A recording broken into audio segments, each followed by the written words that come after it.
మాత్రం స్పష్టం అండి. రఘురామకృష్ణరాజు గారు ఒక సంవత్సరం కాదండి, బహుశా గత 3.5 సంవత్సరాల నుంచి ఆయన గట్టిగా ఆయన బాధలు పడ్డారు. ఆయన కాళ్ళు కూడా ఆయన ఒక ఎంపీగా ఉండి ఆయన భౌతిక దాడులు గురయ్యారని చూశారు. ఆయన ఏలులో చిన్న ఫ్రాక్చర్ కూడా అయిందని కాలు దగ్గర కూడా అని చూపించారు. బహుశా ఎంపీ మీద అంత భౌతిక దాడి జరిగి ఉండదు. ఇఫ్ ఇట్ ఇస్ సో, నేను జరిగిందని అనుకుంటున్నాను. అలాంటిది ఆయన ఉద్యమం చేశారు. ఏది టీవీలో చాలా గట్టిగా ప్రతిరోజు రచ్చబండ పెట్టి ఉతికి పడేశారు. మిగతా తెలుగుదేశం పార్టీ కూడా నాయకులు మాట్లాడలేని విషయాన్ని రోజు కూడా చొప్పున రచ్చబండ పెట్టి సర్ఫ్ ఎక్సెల్ సూపర్ని పెట్టి ఉతికి ఆరేశారు రాష్ట్రంలో ఉన్న అధికార పక్షాన్ని. సరే, మాలాంటి వాళ్ళు ప్రజల్లో ఉద్యమం చేస్తూ ఉన్నాం, ప్రత్యేక హోదా విభజన హామీలు అన్నాం, అలాగే అక్కడ రావాల్సిన హామీలు, అలాగే విశాఖ ఉక్కు కర్మాగారం దీనికోసం ఎక్కువ దృష్టి పెట్టలేదు. రాష్ట్రంలో రాజకీయ పార్టీ మీద దృష్టి పెట్టారు. పార్లమెంట్ అనేక సమావేశాల్లో నోటీస్ ఇవ్వటం ఆ ప్రయత్నం చేశారు. నేను నాట్ డినైయింగ్ దట్ అండి. కానీ ఆశ్చర్యకరం ఏంటంటే ఇవాళ ఆయన సీటు రావటం. భవిష్యత్ దానికి 2 కారణాలు ఉంటాయి. ఏ రాజకీయ నాయకుడైనా సరే ఒకటి ఆయన మంచి రిలేషన్స్ మెయింటైన్ చేస్తారు. ఇవాళ నేను కూడా ఆయన మీద తప్పుగా ఒక మాట కూడా మాట్లాడతాం కాదంటే విశ్లేషణ చేయాలి కాబట్టి మీరు అడుగుతున్నారు. కానీ బట్ వ్యక్తిగతంగా అందరితో చాలా బాగుంటారు. ఓన్లీ జగన్ గారు, విజయసాయి రెడ్డి గారితో తప్ప ఆ పార్టీ ఎంపీలు కూడా చాలామంది బాగుంటారు ఆయనతో. ఆయన దాంట్లో డౌట్ లేదు. కానీ విచిత్రం ఏంటంటే బహుశా ఆయన విశ్లేషణ చేసుకోవాలి. చాలా కాలం నుంచి ఏ పార్టీ అన్నా అభ్యర్థిని నేనే అని చెప్తా ఉన్నారు. లోకేష్ గారు కూడా పలానా చోట పోటీ చేస్తారని తెలియదు, మా నాన్నగారు లేదా పార్టీ నేను తీసుకుంటుందంటారు. అట్లాంటిది ఆయన ఏ పార్టీ అన్న అభ్యర్థి నేనే అని చెప్పి సభలో ప్రకటించడం కానీ లేదా ఒక టీవీలో చెప్పడం కానీ ఆ పార్టీ అధ్యక్షులు నచ్చి ఉండదు. ఈజ్ హెవీ వెయిట్ అని ఫీల్ అయ్యి ఉంటారు బహుశా, నేను అనుకుంటా ఉన్నాను. అందుకని ఒక కారణం ఏంటి, ఎందుకంటే కళ్యాణ్ బాబు గారు చాలా సన్నిహితుడు ఆయనకి. దీంట్లో పనిలో పని ఇవాళ ఏలూరు పార్లమెంట్ సీట్ అంటే మా ఉమ్మడి పశ్చిమ గోదావరి జిల్లా 2 సీట్లు ఉన్నాయి, ఏలూరు అండ్ నరసాపురం అండి. ఏలూరులో గార్పాటి చౌదరి గారిని ఒక ఆయన తపన్ చౌదరి గారిని చాలా కోట్లు ఖర్చు పెట్టుకుంటే ఆ పార్టీలో తెలుగుదేశం టికెట్ ఇస్తున్నా రాలేదు, ఆయన ఉన్నారు. ఒకవేళ ఆయనకి గనక సీట్ ఇస్తే నరసాపురం సీటు, ఆయన కనుక బీజేపీ ఇస్తే 2 సీట్లు బీజేపీకి ఒకరు జిల్లాలో నరసాపురం సీటు. అందుకని బహుశా అక్కడ సీటు రాకుండా తెలుగుదేశానికి ఇప్పించేటట్టు ఈయన ప్రయత్నం చేశారని ఒకళ్ళు ఆరోపణ. అంటే ఆయనకి సీటు రావాలని పురంధేశ్వరి గారు ట్రై చేశారని. ఎందుకంటే ఆయన కమిటెడ్గా ఉన్నారు. నేను పార్టీతో ఉంటా, సీటు రాపని దాంట్లో ఉంటా కానీ నేను వేరే పార్టీకి వెళ్ళని చెప్పున్నారంట ఆయన. అందుకని పురంధేశ్వరి గారి మీద కొంతమంది కోపం ఏంటో నాకు అర్థం కాదండి. ఆవిడ ఆ పార్టీ కోసం నిలబడి ఉన్నా అని చేశారని ఆయన అన్నారు. సరే అని తెలుగుదేశం పార్టీ అక్కడ సీట్ అనౌన్స్ చేసింది. బీజేపీ ఈయన సీట్ ఇవ్వని అన్నారు. శ్రీనివాసవరం గారు, భూపతిరాజు శ్రీనివాసవరం గారిని ఆ పార్టీకి లాంగ్ స్టాండింగ్గా నిలబడి ఉన్న కార్యకర్త, బీజేపీ కానీ ఆర్ఎస్ఎస్ భావజాలం ఉన్న కానీ వ్యక్తి కానీ ఆయనకి ఇవ్వటం జరిగింది. ఇవాళ బహుశా నాకు ఎప్పటి నుంచో చాలామంది చెప్పేది అంటే రఘురామకృష్ణరాజు గారు అసెంబ్లీకి వెళ్ళి దాన్ని ఏమంటారు రివెంజ్ పాలిటిక్స్ తీసుకోవటానికి ఒక హోంమంత్రిగా అయ్యి మళ్ళీ స్టేషన్ బెత్తాలు అన్నీ చూపిస్తారు. ఎవరికని ఒక వాదన చాలా కాలం నడిచింది. How far it is true I don't know అండి. బట్ అసెంబ్లీకి వెళ్ళి హోంమంత్రి అవ్వాలని కనీసం 6 నెలలను హోంమంత్రిగా చేయాలని ఉందని. అవన్నీ చేయాలంటే ముందు టికెట్ దక్కాలి కదా. ఇప్పుడు అసెంబ్లీకి రావచ్చండి, ఏముంది టికెట్లు ఏముంది, ఇప్పుడు మార్చుకోవచ్చు. అది బీఫార్మ్ ఆకర్షణలో కూడా నామినేషన్ చేసే రోజు కూడా బీఫార్మ్ ఎత్తేవచ్చు. అంటే అక్కడ ఉన్న టీం ని గెలిచే స్థానాన్ని డిస్టర్బ్ చేసినట్టే అవుతుంది కదా చివరి ఖచ్చితంగా. వాళ్ళు చెప్తున్నారండి అక్కడ ఆ నరసాపురం స్థానం అనేది దయచేసి అర్థం చేసుకుని మా పార్లమెంట్ కాన్స్టిట్యున్సీ కాబట్టి అక్కడ బాగా యాక్టివ్గా నేను ఉంటాను కాబట్టి ఇవాళ 89లో ఎన్టీ రామారావు గారికి అప్పటి వరకు ఉన్న 30 సీట్లు ఉంటే ఓడిపోయి 2 సీట్లు దక్కినాయి. అందులో ఒకటి కెంబూరు రామ్మోహన్ రావు గారు ఇప్పుడు తీసేసిన బొబ్బిలి సీటు, 2వ సీటు విజయకుమార్ రావు గారు నరసాపురం. అంటే ఎంత స్ట్రాంగ్ సీటు అర్థం చేసుకోండి. అందువలన ఈ నేపథ్యంలో ఇవాళ అక్కడ తెలుగుదేశం పార్టీ జనసేన ఉమ్మడి అభ్యర్థికి ఎవరు నిలబడినా 140,000 నుంచి 170,000 మెజార్టీ వస్తుందని అంచనా. ఇంతకుముందు కూడా వచ్చింది. కేవలం రఘురామకృష్ణరాజు గారు నెగ్గింది కేవలం అండర్ 40,000 ఓట్స్, దాదాపు 40,000 ఓట్లు మెజార్టీతోనే నెగ్గారు. నాగబాబు గారికి 2 లక్షల మెజార్టీ పైన వచ్చింది. అందుకని తెలుగుదేశం జనసేన కలిసి ఆ లెక్కలు వేసుకున్నా సరే 150,000 నుంచి ఆ పైన మెజార్టీ రావాలి 2 లక్షల లోపు. ఆ పరిస్థితుల్లో ఆ సీటు ఎవరు పెట్టినా సీటు నెగ్గే సీటు. బహుశా మరి ఎందుకని ఉత్తర భారతీయ జనతా పార్టీ ఎందుకు టికెట్ ఇవ్వలేదో తెలియదండి. జనసేనకి సన్నిహితులు, జనసేన వారి కుటుంబం అక్కడ వచ్చినప్పుడు ఢిల్లీలో వీరు ఆతిథ్యం ఇచ్చారు 1-2 సార్లు అని తెలుస్తూ ఉంది. మరి ఆయన ఎందుకు ఇవ్వలేదో నాకు తెలియదు. తెలుగుదేశం పార్టీ ఎందుకు ఇవ్వలేదు తెలియదు. కనీసం తెలుగుదేశం పార్టీ కోసం ఆయన భుజాన్ని ఎత్తుకుని పనిచేశారండి. బట్ రఘురామకృష్ణరాజు గారికి టికెట్ రావట్లేదనే సంకేతం కానీ రాదు అనే ఆలోచన కానీ ఈ కూటమి చేసి ఉండదా, లేదంటే తెలిసినా కూడా చంద్రబాబు నాయుడు సైలెంట్ గా 10 రోజుల నుంచి వారికి ఉన్న రిలేషన్స్ అమితం. ఆయన జనరల్గా అజాతశత్రుగానే పేరు ఉందండి ఇద్దరు ముగ్గురితో తప్ప. ఎవరితోనే బాగుంటారు. మీరు ఏ పార్టీ చెప్పండి, బీజేపీ, తెలుగుదేశం, జనసేన, లేదా వైఎస్ఆర్ కాంగ్రెస్ పార్టీ మిగతా నేతల ఎంపీలు అందరితో బాగుంటారండి.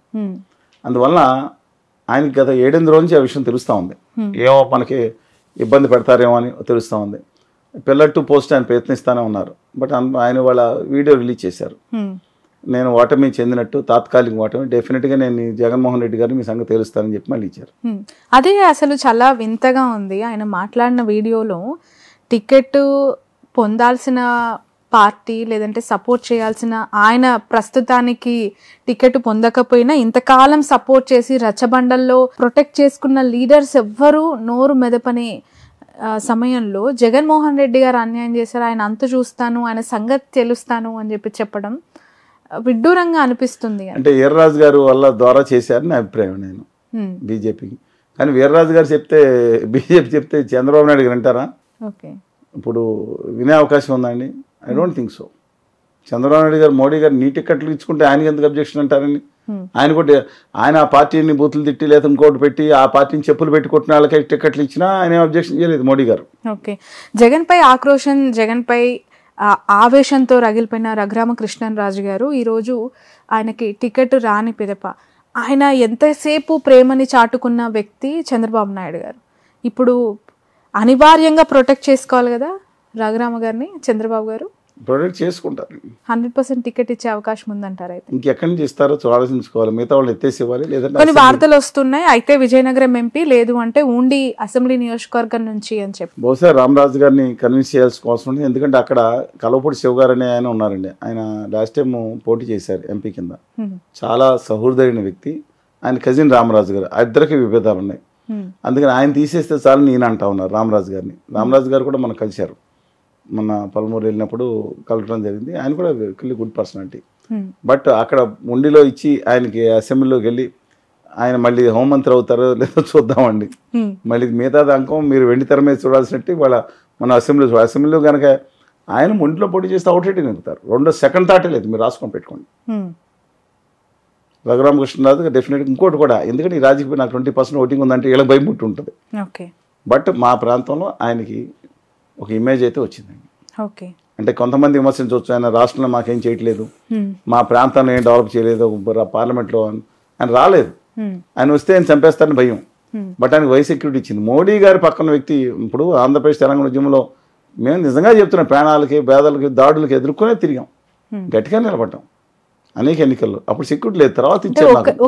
అభ్యర్థిని ఒక ప్రభుత్వం లేదంటే ఒక నాయకుడు చెడుగా మాట్లాడుతున్నాడు, రచ్చబండల్లో నెగిటివ్ చేస్తున్నాడు, చంపేంత పరిస్థితి ఉందంటారా ఆరోపణలు కాకపోతే? మరి ఆయన్ని ఆ రోజు అడ్రస్ రాత్రిపూట తీసుకెళ్లి కొట్టి ఆ కాళ్ళని వాచిపోయి నేను చూపించడం జరిగింది కదండి. మరి అది ఒక ఎంపీకి జరిగిన ఇది మామూలు విషయం కాదు కదా. కానీ మొన్న కూడా మేము జగన్మోహన్ రెడ్డి గారి ఇంటి మీదకి వెళ్తున్నప్పుడు చాలా మంది చెప్పారు, మిమ్మల్ని అరెస్ట్ చేస్తారు, మిమ్మల్ని కొడతారు, రఘురామకృష్ణ గారు గుర్తు తెచ్చుకోండి. మేము మా హక్కుల కోసం పోరాడుతున్నాం. నాకు వ్యక్తిగత తగాదాలు లేవు, ఆయనతో ఆయన డబ్బులు తగాదాలు ఇంకోటి తగాదాలు లేవు. నాకు ఆయనకు మేము కొట్లాడతాం, అరెస్ట్ అయితే జైల్లో ఉంటాం, తప్పేంటి? నేను జేడి లక్ష్మణ్ గారు వెళ్ళాం, మేము ఉత్తు ఇది చేయలేదండి. ఏదో అరెస్ట్ చేయటం లేకపోతే వచ్చి ఇంట్లో హౌస్ అరెస్ట్ చేయటం ఎలాగ పెట్టుకున్నాం, ఎలా చేయాలి రెక్కి అన్నారు మన ఎవరు లక్ష్మణ్ గారు. మొత్తం చూసుకున్నాం, 100,000 మంది పోలీసులు పెట్టారు, వేరే దారి మీద దాదాపు ఇంటి దగ్గరికి వెళ్ళిపోయాం. ఇంకా గోడ దాటేసేవాళ్ళం కూడా. మేము వినతి పత్రం ఇస్తాం, ఇవ్వదు చెప్పాం 30 మీరు ఫిబ్రవరి 29 తారీఖు లోపు వాళ్ళ హోదా విభజన హామీల మీద మీరు పోరాడతారా, అఖిల పక్షం పిలుస్తారు, ఢిల్లీ తీసుకెళ్తారు, లేకపోతే 1వ తారీఖు మేము వస్తామని చెప్పాం, ధైర్యంగా చేసాం. Okay, but let us wait and see. ఒక చిన్న లాజికల్ క్వశ్చన్ నిజంగానే ఆలోచింపజేస్తుంది ఇది నేను చూసినప్పుడు. ఏపీ ఆంధ్రప్రదేశ్ ఎన్నికల సంగ్రామంలో ప్రాంతీయ పార్టీలతో నేషనల్ అంటే సెంట్రల్ పార్టీ బీజేపీ అలయన్స్లోకి వచ్చింది, టీడీపీ, జనసేన, బీజేపీ. కానీ ఇక్కడ ప్రకటించిన అభ్యర్థులను చూస్తే అరకు, కొత్తపల్లి గీత మాజీ టీడీపీ, మాజీ వైకాపా, మాజీ టీడీపీ, మాజీ ఇంకో party BSP party, Anakapalli CM Ramesh మాజీ టీడీపీ, రాజమహేంద్రవరం పురంధేశ్వరి మాజీ కాంగ్రెస్, నర్సాపురం భూపతిరాజు శ్రీనివాస వర్మ బీజేపీ, ఫక్తు బీజేపీ క్యాండిడేట్. అందుకే ఇప్పుడు రఘురామన్ కూడా పక్కన పెట్టాము అని చెప్పి వాళ్ళు ఏదో క్లెయిమ్ చేసుకుంటున్నారు. ఓకే, రాజంపేట నల్లారి కిరణ్ కుమార్ రెడ్డి మాజీ కాంగ్రెస్, మాజీ సమైక్యాంధ్ర పార్టీ, పైగా ఆఖరి వరకు లాస్ట్ బాల్ వరకు ఆడతానని చెప్పి ఏదో చేసిన ఆయన. తిరుపతి వరప్రసాద్ గారు మాజీ వైసీపీ బ్యూరోక్రాట్, మాజీ ప్రజారాజ్యం, మాజీ కాంగ్రెస్, మాజీ వైసీపీ.